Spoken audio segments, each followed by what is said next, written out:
think of the next phase of where are we going next? Because podcasting there's people that out there that are saying that it's become a tired medium because there's too many of them. And I think this the opposite. I think that we're just getting started. So I think it's the networks that are ultra specific to something, professions or support of that profession. You people have so much opportunity right now. Become the ultra expert of your vertical.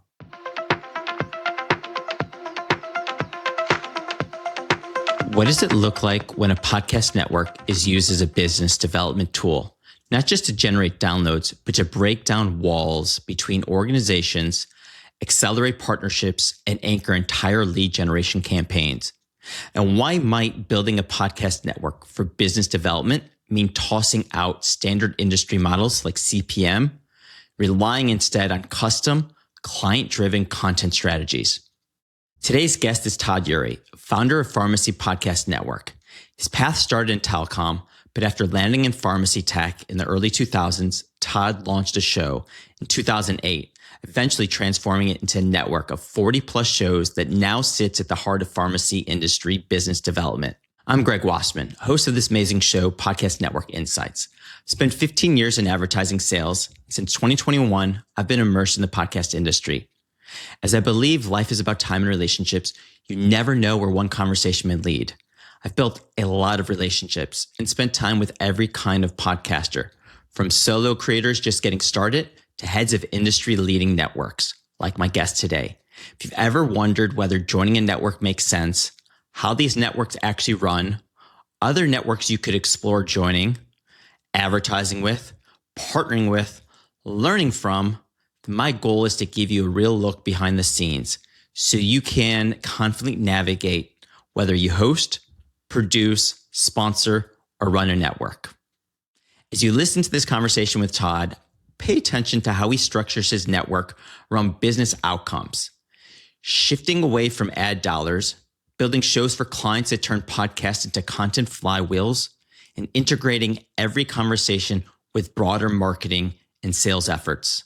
The show wouldn't be possible without some amazing companies and sponsors, so I must say thank you.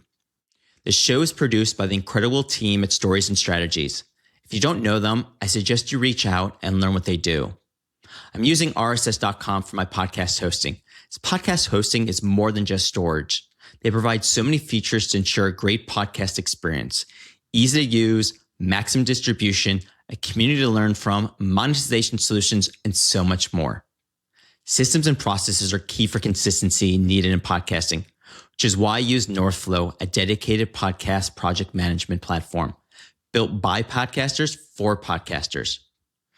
Turning these recordings into hundreds of pieces of content is why I use Past Magic for content repurposing, my guest assets, and so much more. Check out the links in the show notes and stay tuned after the interview. There's more to the conversation as I share some of my takeaways. With that said, let's get into the conversation. So Todd, the name of the show is Podcast Network Insights. So I always like to start, what does it mean to you when you hear the words podcast network? Wow, that's something that was not talked about when I called it a podcast network, because nobody had podcast networks in 2009, 2010. It would tell me that I can bond, I can work with, I can collaborate with other like-minded people in a genre and in a topic that I could trust that they know what they're talking about, and then being a podcaster, that they would understand flow, interview style, and then openness and transparency. So yeah, it was hard to define in the beginning. It was very hard to define. You were also a pioneer in what you built. And today it's the big houses, the Sirius XMs and the iHeart Medias, the Podcast Ones. They now see the power of the networks, including good friends that we share with, like the health podcast network. So it's now evolving and it's becoming much more valuable today than what it was, 15, 17 years ago. That's an interesting. What makes it more valuable today than it did, especially at the start 16 years ago?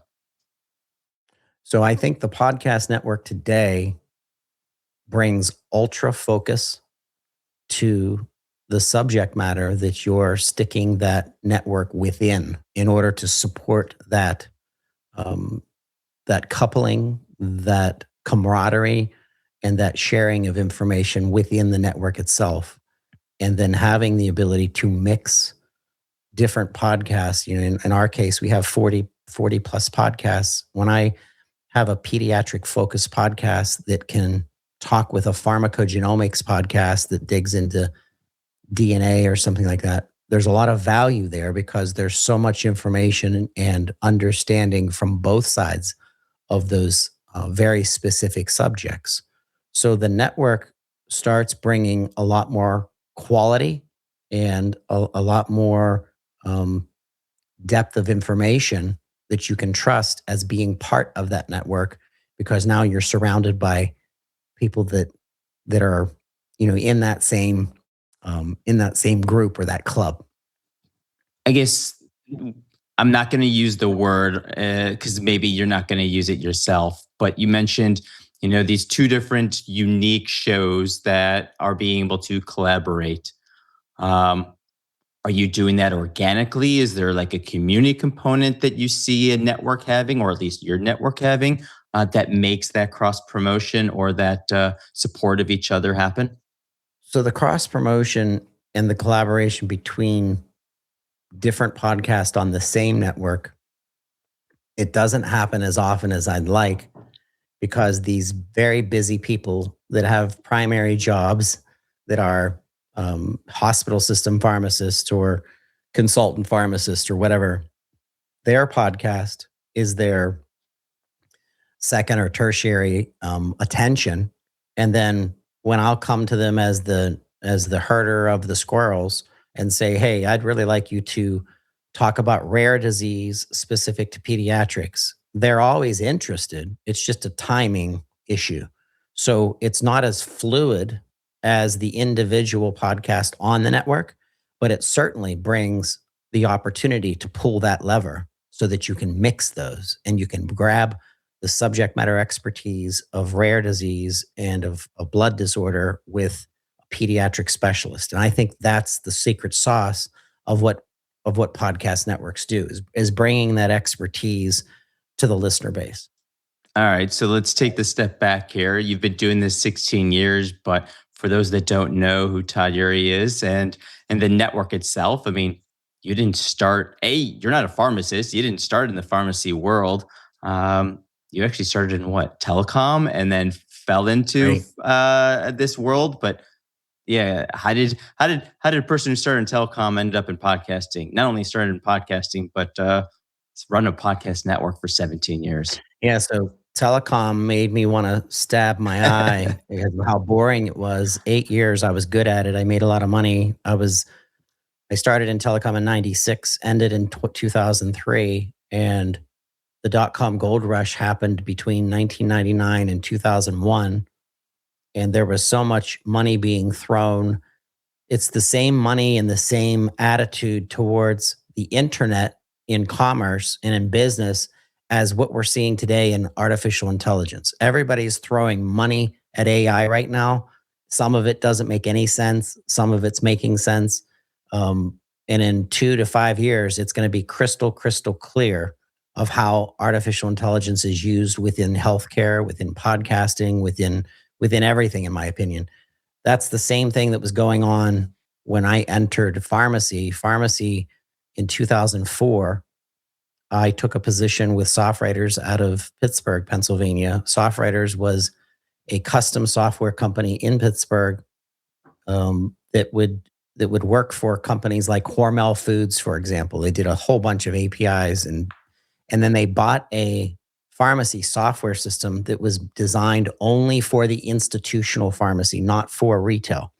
And the institutional pharmacy had very specific needs to organize patients into groups based on their care. So were they skilled nursing? Were they assisted living? and then quickly being able to group their medication orders in those groups, in those organizational fashions. And I picked up quickly being in telecom where we did nothing but workflow. And by the way, workflow was not new to telecom. It was definitely new to healthcare. The buzzword, there's always the buzzwords, Greg. And the buzzword between 2007 and 2012 was workflow, workflow, workflow, workflow. Well, I understood with a Visio diagram how to lay out the software to implement what a pharmacy was doing in opening up their data, getting more information out of their data, and no one was talking about it. So when I was around 2008, I was 4 years into my career in pharmacy, zero podcasts to listen to learn. As I'm driving to the airport, I had an hour and 10 minutes to drive to Pittsburgh International, nothing to listen to in podcast form. And I was so frustrated. I was like, I'm going to put out a podcast, even though it's going to be sound like crap. It was Blog Talk Radio. It was so embarrassing. You dial an 800 number, you give the 800 number to your guest. They send you a file an hour later after recording. It sounded like a tin can. And that was the beginning of the Pharmacy Podcast Network. It was reaching out to people that I admired that really knew something about a very specific segment of what was happening at the time, long-term care pharmacy. And then that, of course, expanded into 40 different subjects that really touch on almost anything that's happening in the pharmacy profession. So you're telling me 15, 17 years later, the trend's still the same. If you want to learn from someone, call them up, record a podcast, and technology's improved a bit, even though no one knows. But I'll say we've been having a little technical difficulties on before we were recording here, right? So some of the while the tech is still troublesome, but the concept of getting someone on a recording and learning from that is still the same years later. Absolutely. Remember, before the internet, before podcasting, we would have to go to a conference. We would have to download a big ass file. We would have to do something to learn from our peers. Today, you can go ahead, Google hyperlipidemia blood disorder podcast. Guarantee you'll find one. Eating disorders in senior care podcast. I'm sure you'll find one. It's a golden age of information accessibility. And therein lies why the network and what you're doing at Podcast Network Insights is so valuable, because now when you have a pharmacist or a physician or a nurse or a lawyer that wants to jump into an environment and listen to podcasts, that they can right off the bat feel like it's not a garage band. It's not someone that's just buying their first Yeti and thinking, I'm going to run a podcast. And I hear that all the time from, God bless them, the pharmacists that are out there, and they'll do 3 or 4 episodes and then they call me again and say, this is really hard. I'm like, that guy, like, it is really hard. It's really hard. So if you are a network administrator, if you are someone that runs a network, you are the servant to your industry. You are the servant to your profession. You are not the star. I don't want to be the star. I want to put my podcasters out there and then put social media around them and blogging around them and everything that we've done as marketers for years. All of that golden way of developing communication. And now we're using, when we say podcast, Greg, today, that's different in 2026 than what it was 10 years ago. Podcast 10 years ago was the snobby podcasters, including me, were like, of course we're not going to do video. It's a podcast. It's an audio story. It's a audio MP3 file. You're supposed to listen when you jog or when you're in your car, like a radio. It's a custom radio station. Well, the demand of what's happened to content development has now, 50 to 60% of our content now always has video. And the only reason I'm not doing 100% is because the client sometimes doesn't really care for it. They're like, no, it's okay. We'll just do the audio form. But guess what? I still have that video setting on the side, in a file of some sort, because it's so important to surround your potential listener and your listeners, your faithful listeners, with more than just the primary podcast. You have to sprinkle other things in there, a white paper, a journal article, a blog, something, a conference that you attended. Well, whatever it is, if you're part of if you're part of an industry, if you're part of a sector of something in healthcare, in my case, you really, if you want to do it right as a network of podcasts, it's daunting and it never ends. It's almost like running a traditional magazine, or not to sound old, a newspaper publication, where you're the producer, the editor, the person that's vacuuming up my floors right now because my three corgis tore up a ball that's all over the floor. So it's like you become everything, and you have to have a mind of servant leadership to support those podcasters that should do as little as possible. They should bring their expertise, they should bring their outline and their information resource, and then the network needs to support them to get the most out of that content. I love that.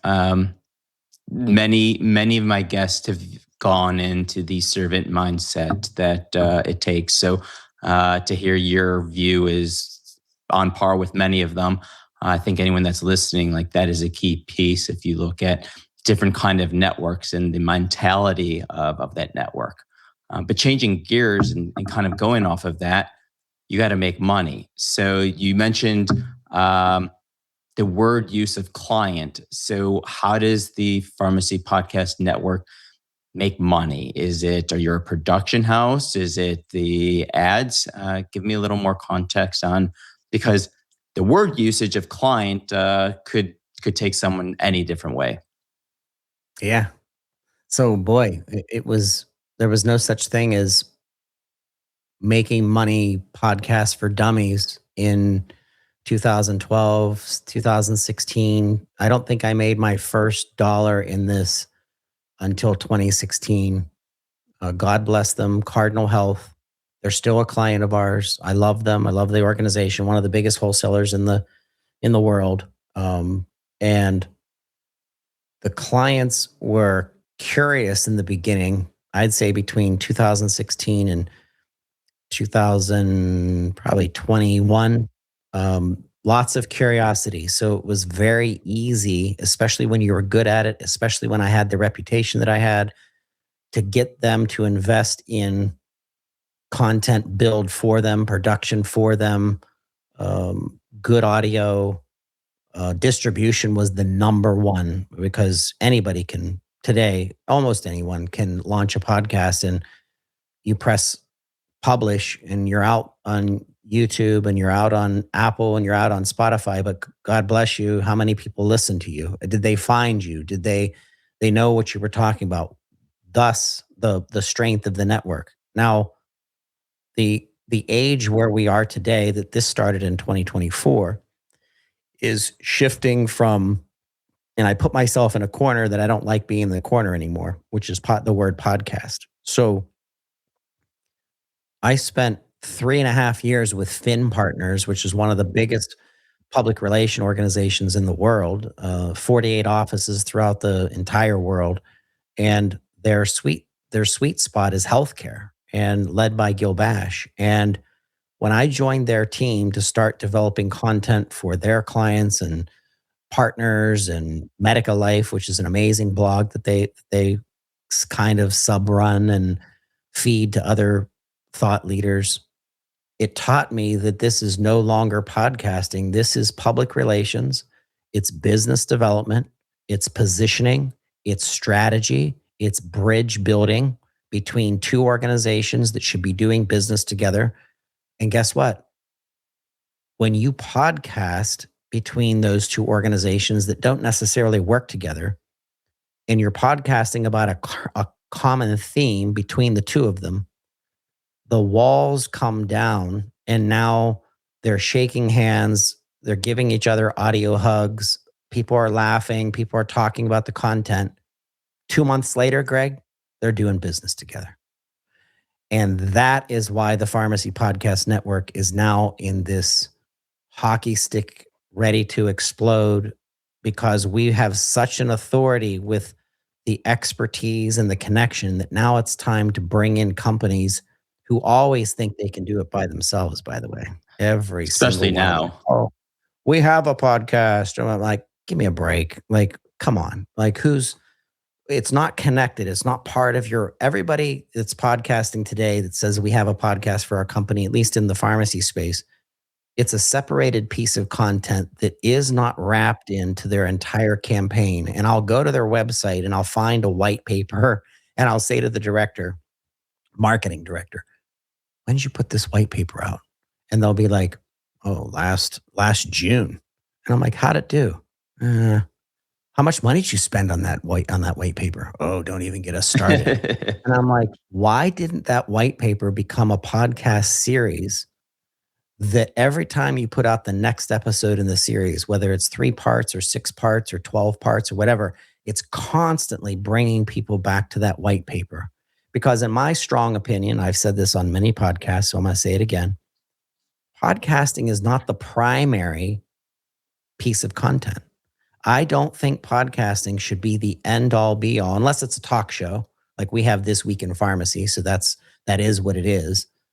But if you're podcasting on something novel, something happening in rare disease, and it's not something that's already been published, it's not a piece of content that's already has collaboration or peer review in it, then it's like, to me, it feels like those chocolate bunnies that you'd get from your aunt Mabel on Easter, where you bit into it and it was hollow bunny. Like there was nothing substance to it. It just would crumble and you're just like, throw it away.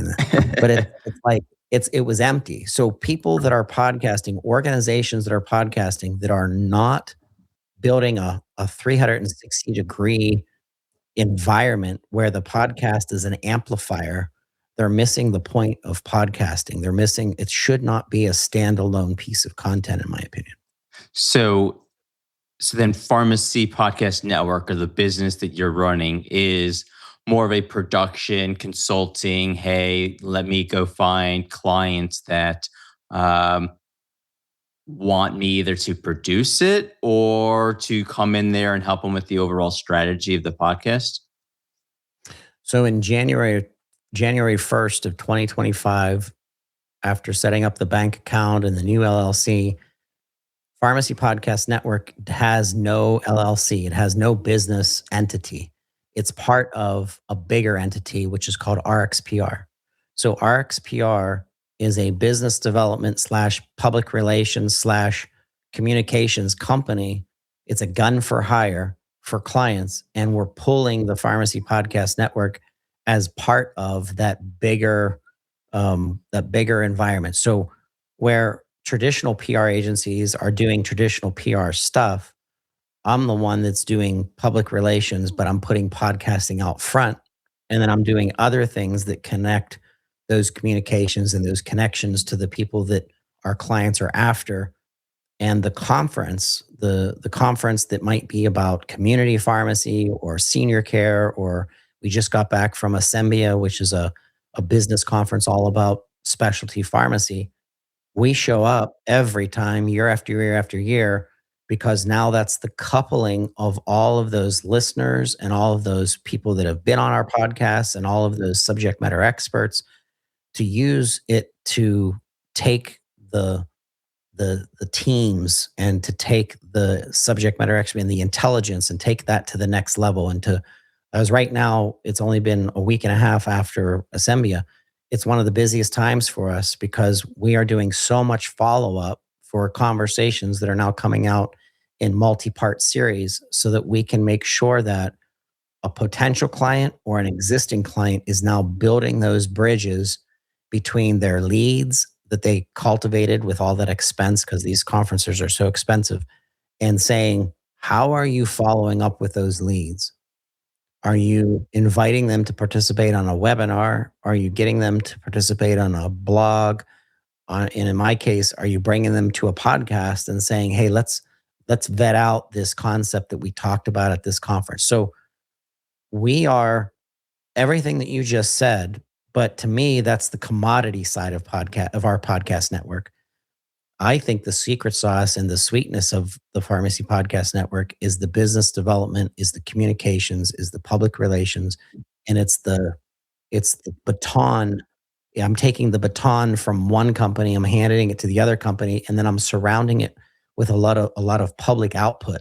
and they both like it. They're like, this shows us both off in this conversation around this theme. And it's working. We're striking deals we're helping clients to strike deals with other companies or groups of pharmacies in this case to get things done and to move forward. And because I've been in this for 20 plus years, I'm not that outside agency that doesn't understand the nicks and crannies of what pharmacy is going through. And pharmacy has like 6 to 9 very specific segments that each of those segments are very different than the other segments. So we're in a position where my growth issue right now is not having enough sales and business development time because I want to spend time with the client to dig into the strategy in order to really become a multi-million dollar PR agency, which is when I grow up someday, that's what I want to be. So then you would say, if I sum that up, it's basically um, the network is 40 shows. You're limited more in the sense of I need to go find new clients or new pharmacists or new businesses that understand the value of using the marketing flywheel. Um, that I guess stems from a podcast, which is what I love what you're doing because that's how I believe podcasting is a relationship engine and a flywheel of Yep. content and build your know, like, and trust. But ultimately, anyone that's listening to this going like, oh, I'm in that space, they should be reaching out and going, hey, how do I join the Pharmacy Podcast Network? Not because I just want to talk about pharmacy stuff, but I understand the value or the strategy you're bringing around lead generation, marketing. Absolutely. And it might be agency driven, like where it's repeating over and over and over again, like we are with to bring back Cardinal or Soft Writers or IPC, Independent Pharmacy Cooperative. They're putting out content every month, and that content is connected to initiatives. It's connected to blogs. It's connected to concepts or something new that's happening, or it's connected to a testimonial that we're telling a story about one of their clients of what problems they were facing and how it became a success story based on whatever dominoes fell at the time. And it's a rinse and repeat. Now, I like what you said. Yeah, I have to go out and find new voices to either plug into the existing podcast or to create a special series that isn't getting any it's not getting any attention. I pay attention to what's happening in our news. That's why we use on every Friday at 2 p.m. This Week in Pharmacy comes out. So it's my magazine style barometer. It's like I'm testing the winds of what's happening in pharmacy, and it's a laboratory in the sense of saying, does this concept that we had this pharmacist that we've never talked to before about contraception in communities that have pharmacy deserts that don't have any, the Planned Parenthood got shut down or something, and the community is desperate for quality contraception education and delivery and understanding. Is that delivered by a community pharmacy? Well, the answer in the future is yes. But those community pharmacy owners that are listening to the podcast, they want to understand the concept from the beginning, from the expert. So now we bring on Mary Cusick, for example, who runs Ovary It, and she's a rock star.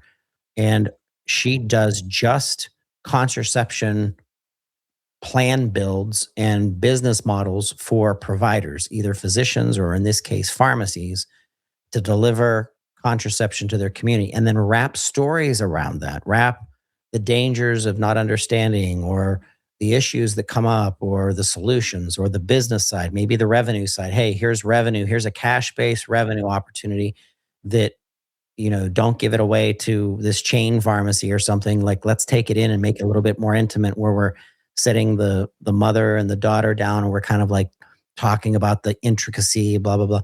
But it gives the concept of what we've designed as the network is constantly searching for new experts that are tied to novel issues and even so-called trends that turn into proven business models to keep pharmacy going and profitable as we go through this horrible, and you can find this on the news, transition of moving from the prescription being paid for by the PBM, moving towards a pharmacist that becomes an expert in a disease state, so that you have the expert in diabetes. And it's not about the prescription anymore. It's not about the device that you're wearing on your arm.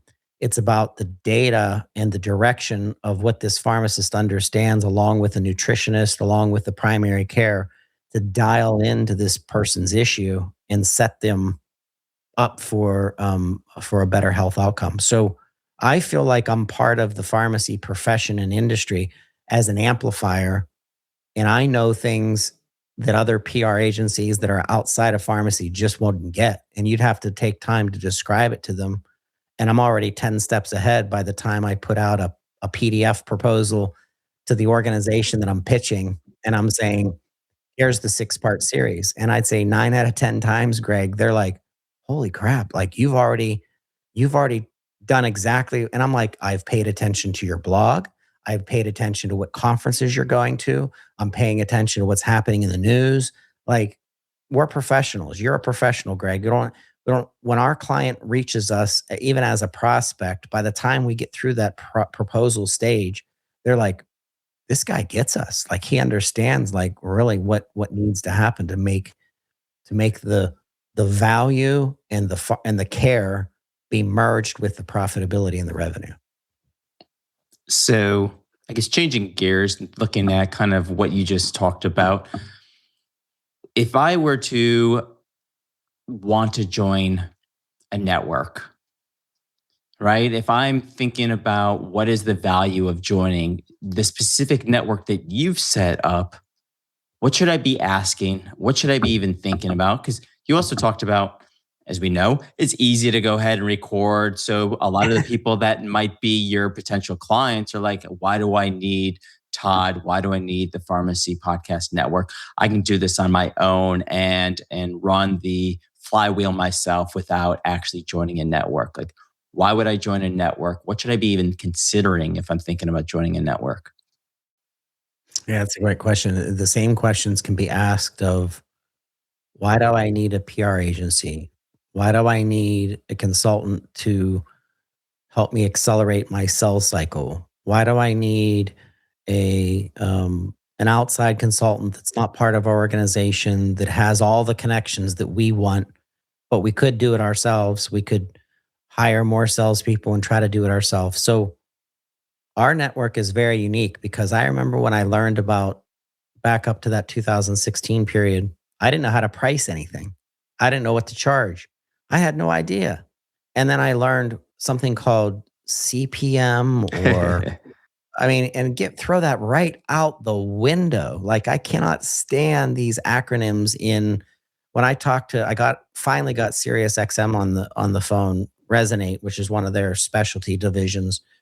And they were saying the standard big company terms. And I was like, no, I don't do any of that standard stuff. Like, we've customized things so specific to the value that we think needs to be brought to the table, that it doesn't fit some of these gargantuan podcasting organizations.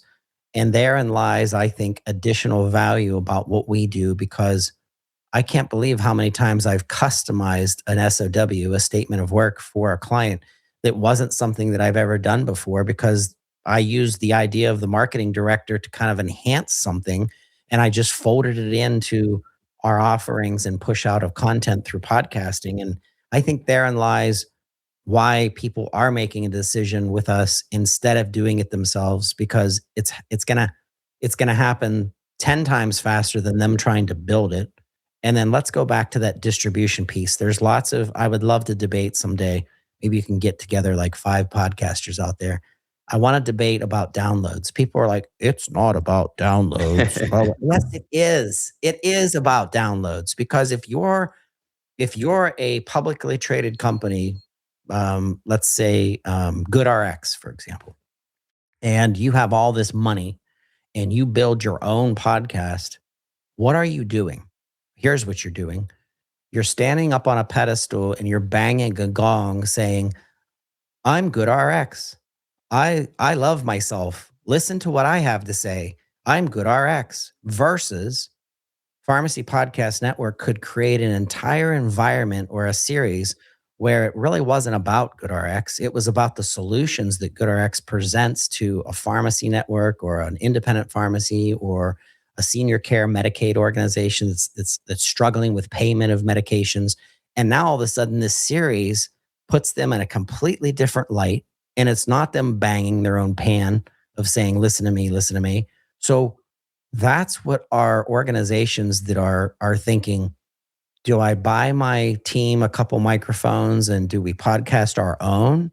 Or should I be joining a network that is laser focused and knows how to do this and knows how to, when I spend money as an organization, knows how to convert that money to a lead or to a business development opportunity or to a branding amplification or whatever it is. And I've proven that with every single one of our clients month after month after month, although it's still so small. It's a tiny little island that I'm like, I am reaching out to the podcast ones and I am reaching out to all these organizations that are podcasting in the healthcare space, but they're surface. It's almost like I feel like we're eating, when I'm listening to some of them, we're eating McDonald's or Burger King, and it's just a fast food podcast rather than really going super deep into some of the issues that are happening within pharmacy care or disease management or titration or whatever it is. And they're kind of missing because they're still treating it like a gargantuan publication environment. They're not going deep, in my opinion. And I think that these small little networks like Health Podcast Network, they're not going to do it because Dan isn't into, Dan's not into partnering with the big shops per se. But I think those big shops could really be, I really think they could find value in these tinier organizations that are the ninjas, that are like, we are the super sharp, people that know exactly what's going on in this space. And so I'm going to continue to wrestle with that. And every once in a while, I just ping them to see if they want to do a collaboration. And we did do something with iHeartMedia one time when they put out a podcast that was directed to pharmacists and physicians anyway. And we got an opportunity to be a short-term project and it was great. But I think they're so busy being huge and being publicly traded that they're kind of missing. Podcasting isn't blogging. Podcasting isn't video. Podcasting isn't, it's very unique. And I think that some of the big organizations are trying to pull that money lever, and they have to because that's what they have a commitment to their shareholders. But there's an advantage to networks and there's advantage to expertise and there's advantage to being super duper nimble. And we just have to find clients that don't realize even what we do, even inside my own land of pharmacy care. Like there's so many organizations, Greg, that I'll reach out to and they'll say 17 years later, what's Pharmacy Podcast Network? I've never heard of this. So shame on me for I don't market myself very well. I market my clients better. I mean, there's something to be said about that. But I think if I unfold that, they are the big media companies. I mean, they're looking at this from a CPM basis. It's sponsorships, and you're looking at this as lead gen, building your brand. So there's value. If anyone's listening, to think about, the network you join. Well, am I doing this for the revenue that's tied to advertising, and therefore it is downloads, and that, or am I going to, hey, if I can close a deal, or if I can get a collaboration, or if I can get a guest on the show that will allow me to actually sell to them, and that's going to get me the 7-figure deal. Well, I'd much rather spend the 30, 40 grand in a production of a good show to get that $1 million, 6, 7, 8-figure dollar deal, right? That's very right. It's true. So then you've been doing this for a while. You've evolved, as you said, I think 2024, 2025, from PR to the way you were operating the network originally. If you were to start today and tell anyone here that's listening, hey, if you're looking to start a network and whatever your niche is, whatever the focus is, what are the 3 key things, or a few things? You don't have to, I don't have to go 3, but what are the few things that you would say, I would start my network doing X? I assume anyone that is listening that is either starting a network, has started a network, think about starting a network, I would assume that they have their own property. They have their own podcast. They understand podcasting. They've exercised podcasting. They've gone through the struggles of getting their podcast relevant and connected. If you're going to go now to the network space, it's no longer about your podcast. It's really about the superstars that you're trying to amplify and position. And so you really have to have a mind frame difference that it's more about the collective success and how you're positioning that collective success and where they're showing up and being aware of what's going on in those micro subjects. So if it's legal, it's a legal network podcast for lawyers, but it's about the training of lawyers, or it's about taking your bar test, or it's about industrial legal, or it's about, some kind of specific. You have to go find those champions, and most likely those champions are probably, they might be podcasting. So you're gonna say, hey, standalone podcast, what can you do as a network to get them to join you, and do you charge them? Because I have three different models in our network. We have the host that is not charged. I don't charge hosts, which, Dan, he's amazing. He charges hosts because he wants you to be part of the network. So we've talked about not charging or charging hosts. I go find sponsorships that are specific to that content that they're talking about. And then I even give them the ability to share in that revenue if they help me to close those deals and to cultivate relationships. And that doesn't happen as often as the second phase, which is the client. The client is like, hey, I want content month after month after month. I want it connected to everything else that we're doing. And I want the podcasting to become an amplifier of everything. And then number three is the association. If you're going to create a podcast network, it's my advice to you that you go find associations in your profession and you say to them, do you have a podcast? They'll probably say yes or no or whatever, regardless. And serve that association. Say, listen, you're not, like in my case, the APHA, the American Pharmacists Association. They were part of our network for about 4 years.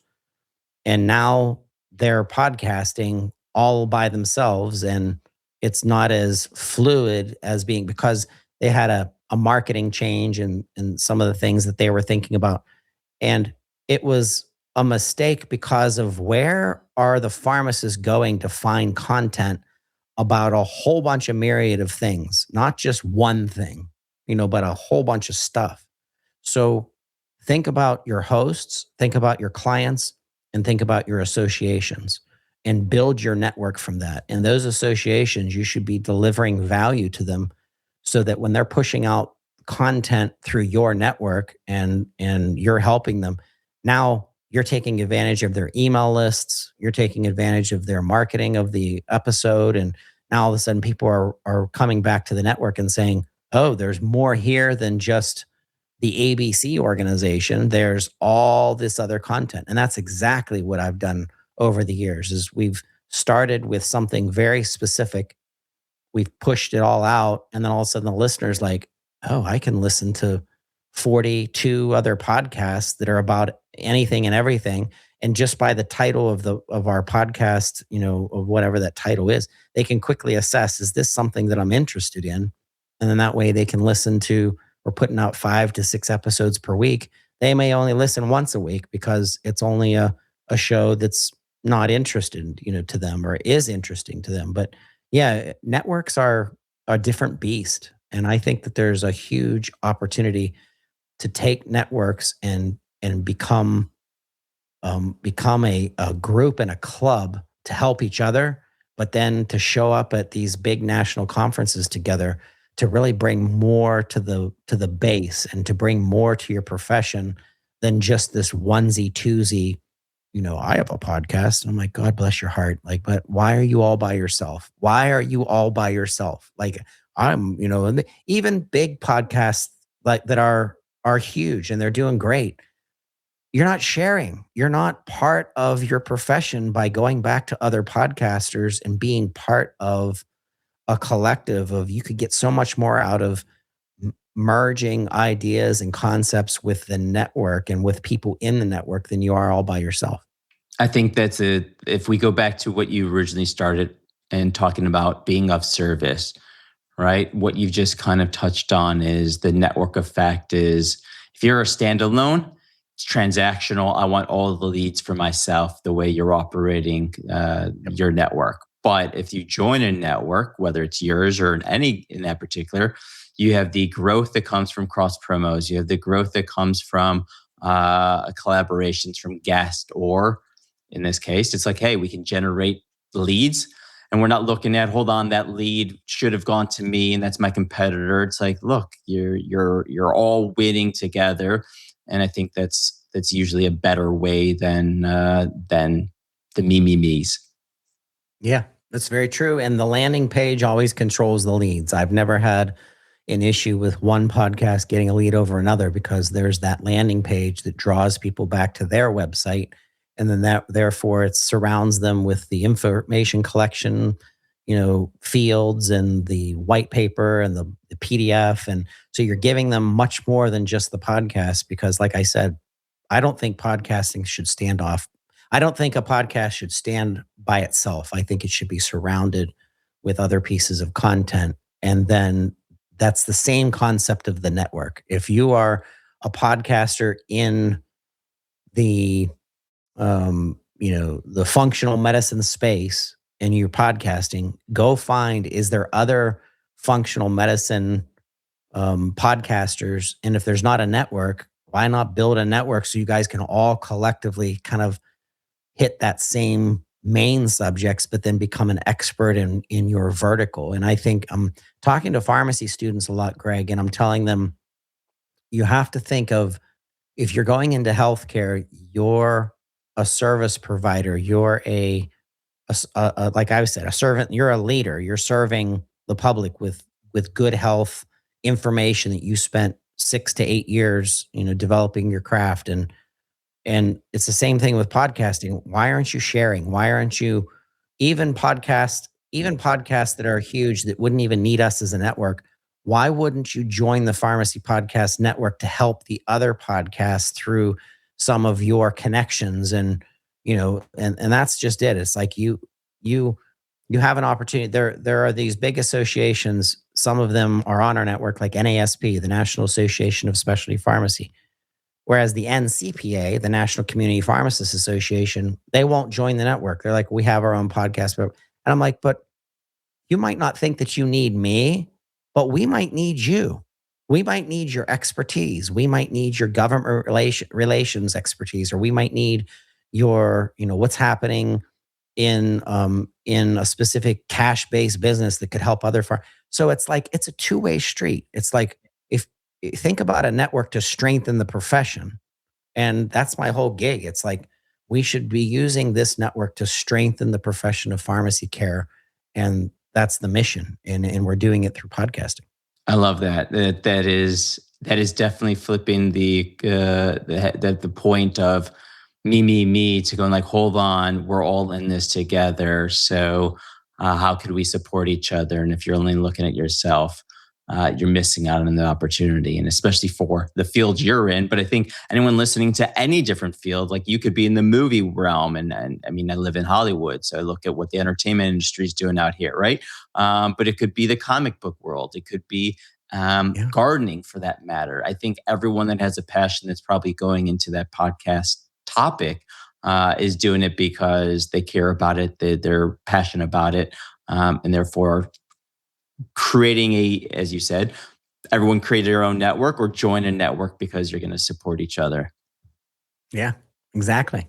Now, one thing, before we run out of time, one thing we haven't touched on is because you've talked about how you know so much about the industry, how much you know about your clients and what they're doing, where they're showing up. But I would imagine there's got to be something that, as a network operator, you're staying on top of not only the trends in podcasting, but the technology. Like, what is it that a network operator has to make sure they're staying on top of. So if I'm looking for joining a network, I'm going to like, do you even know what you're doing? Or do you have the best tools? Or how are you operationalizing it? What is it that you've found that's helped you? So Brady Eury he's my younger brother, and I didn't hire him because he was my brother because I was telling him, get the hell out of here. Um, but he was in a position. He was in a job he couldn't stand. He wasn't really making that much money. He went to audio technician school and knew the platforms. He knew the software. He created his own music. And I threw him a couple podcasts because I was editing up until from 2009 until 2019. I did 100% of everything all by myself. Wow. And when he took over production, not only did the sound get so much better because I was doing everything by guesswork, um, but he now manages the RSS feed push outs. He works with Podbean, who's our platform. They've catered to even us with as big as they are about helping to build out how the network should work and how push out of content should work because we have individual RSS feeds and we have the mothership RSS feed where all the content gets pulled through so that you can listen to the radio station of sorts instead of just the individual podcast. And to manage all that, Greg, it's like what a pain in the ass. Like I can't, I don't want to put up with those, the intricacies of that. So pay attention to what your expertise is and what your passion is. Mine's business development, it's strategy, it's getting in the weeds with the clients' issues and what their goals are. It is not editing, it is not production, it is not the right microphones or the right soundboard or it's none of that. So find what you're passionate about and what your part of this network is, and then go find other people that can backfill those other things that are going to be very important to scale a podcast network, and so that your podcasters know that things are running smoothly and there's processes. And you know, we're looking at Northflow as an operating system. Like God bless them, they're amazing people. I use them as And well. So we've been in contact. I mean, everyone that listens to the show knows it in the show notes, and I talk about it. The show is produced by Stories and Strategies and because of you, operationalized by them. Exactly. It's because of you that we even know Northflow. So organizations like that came to be after all this time and the way that it's structured, it's like, oh my gosh, like if I had this 5 years ago, 10 years ago, I wouldn't have had to go through all the pains because up till now, we're almost ready to convert. We were using Basecamp, and that's a great workflow system, but it's not made for podcasting. It's not certainly not made for networks. And when I showed God bless Tally I was doing a reverse demo and I showed her how I was using it, and she's just sitting there laughing because she's like, God bless your heart that that you designed such a fluid system and it's so clunky. And I'm like, exactly. So find people that are passionate about very specific things to help your network bolster and build, and you don't have to be perfect, but don't do it all yourself unless you like it. I mean, I could never do it all myself, but yeah, find the right people, find the right organizations and the right vendors to partner with. I think that's shout out to the Northflow. It's made my production, but this is the first time I'm doing a show. So starting with a operational management tool is key because we think about any podcaster that's listening to this. And I think even if you run a network, you all started as podcasters. There's a lot to stay on top of, whether it's follow-ups, whether it's organizing your content. So having a system that does that for you it's nice. And I think that is the joys of joining a network where it's like, hold on, I don't have to create these systems all myself. I can go ahead and join a network and leverage the operational side of what they've got. True. Couldn't have said it better myself. That's great. Well, so you started in IT, you moved into this pharmacy world, podcasting. You're no dummy. Like you're a smart guy who's probably well literate on a lot of things. So the transition there is like, what's one book that's kind of helped you in your life that you would recommend to others? So this book, we're almost through it. This is Healing the Sick Care System by Gil Bash, one of the guys that I just mentioned from Fin Partners. And Gil, I can't think of a more servant leader than Gil and the way his whole attitude is. And I've learned a lot from him. I'm not as patient as he is because he's one of those Jedis with the robe and the lightsaber, and he's like much more wise than I am.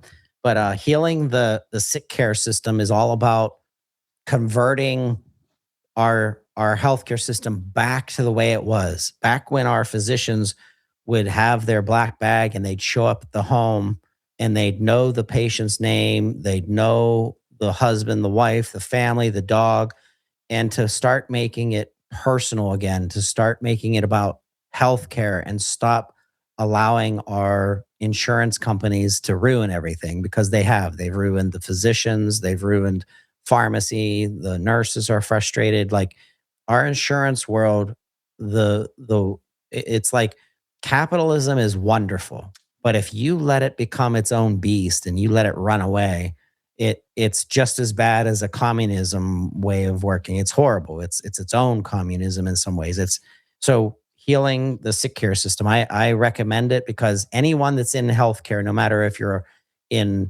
no matter if you're a publisher in PR, if you're a physician or if you're a nurse, if you're anybody in healthcare, when you read this, it'll open your eyes up to being like, holy cow, we have to get back to caring for people and stop thinking about, making money. It's very much in line with the servant mentality. So it makes a lot of sense. And then it's aligned with exactly the world you're living in. So thanks for that one. So the next one is, we know podcast discovery is difficult. I always like to ask people about books because everyone always says there's too many podcasts, but no one complains about too many books. So I'm like, great, let's have that conversation. What's one podcast you would recommend to people that it's probably under listened to, underserved right now?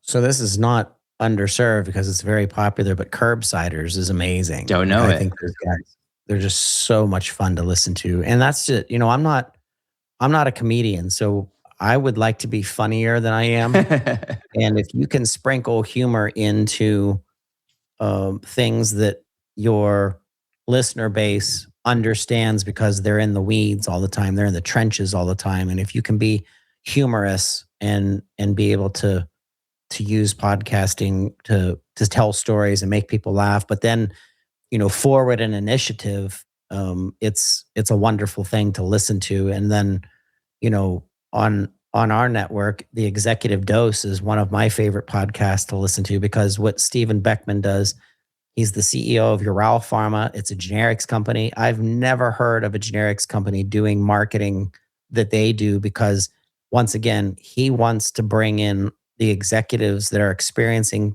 challenges, and it has nothing to do with his company. And I'm like, bravo, Stephen. Like you get it. Like you want to serve the industry that you're in and you want to bring in these thought leaders and these executives, and it gives our listeners an insight into the pharmaceutical supply chain and issues, and it kind of like it's amazing information, and it's a great show. I love the show. We helped to produce the show, and I still like listening to it. How many of the shows do you produce? Do you produce all of them on the network or no? So sometimes our relationship with our client is to take the final product and then distribute it and market it Okay. versus full production from the ground up. So um, I'd say out of the 42 that are active right now, I think we're doing probably 32 to 35 of them, whereas the rest of them, they're giving us the content and then they want us to distribute. And sometimes Brady still is a snob about the sound and he'll make some adjustments. But for the most part, it's about 35 of the 40 plus podcasts that we're doing. We're doing everything too. There you go. If you're listening, you've clearly gotten the sales pitch from Todd here on the value of a network, but also the value of joining how his strategy's thinking about things and what Brady and him are doing over there. I guess as we round up, is there anything that we haven't touched on that you would want anyone whether they are in the advertising space, whether they're a solo podcaster thinking about a network, or they're another network operator. Yeah. So once again, think of the next phase of where are we going next? Because podcasting is, there's people that out there that are saying that it's become a tired medium because there's too many of them. And I think this the opposite. I think that we're just getting started. So I think it's the networks that are ultra specific to something, ultra specific to specific um, professions or support of that profession. You people have so much opportunity right now to redefine distribution, marketing, production, editing, services, design, recommending equipment. Like become the ultra expert of your vertical. Start blogging more, start writing more. Don't forget about the legacy media pieces to support. And then I'm a hypocrite when I'm making the statement, Greg, but market yourself too. I mean, take time to market what you're doing out there and tell your own story.